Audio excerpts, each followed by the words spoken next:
I want to address one of the most common questions that I get in here, and that is, Graham, how do I get a six-pack?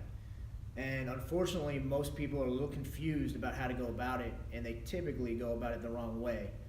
You'll see this at commercial gyms all the time. People are hitting the treadmills, the ellipticals, the bike for hours on end, not doing any sort of weightlifting, and then all they do for their abs is ground-based exercises.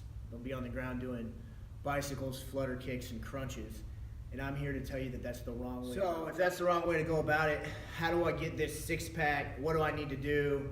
And what does core training actually involve? We hear the word, oh, I want to train some core, I want to hit some core. What is the core? Well, the core is not just your abs. It's everything from your shoulders to the back of your knees. So core training could involve, and does involve, training all sorts of hip musculature, hamstrings, lower back, upper back. All that is your core.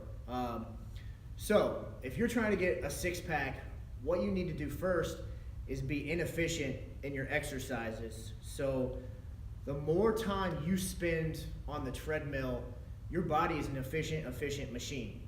So if I spend hours on the treadmill each week, pretty soon that stops working for me.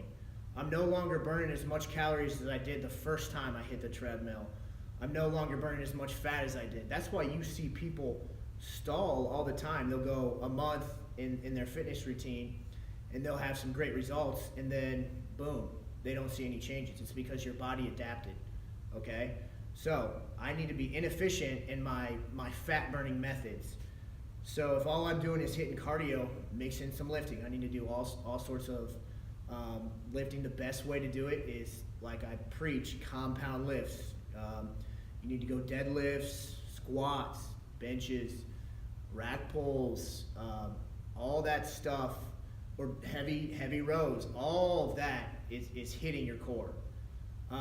Next, what type of ab exercises should you be doing, or what type of core exercises should you be doing? Don't focus on these isolated movements on the ground.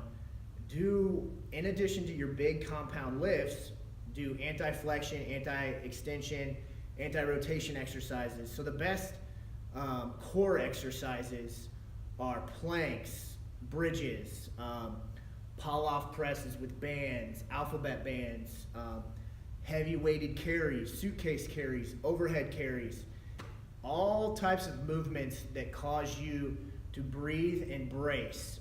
That's what your core is for.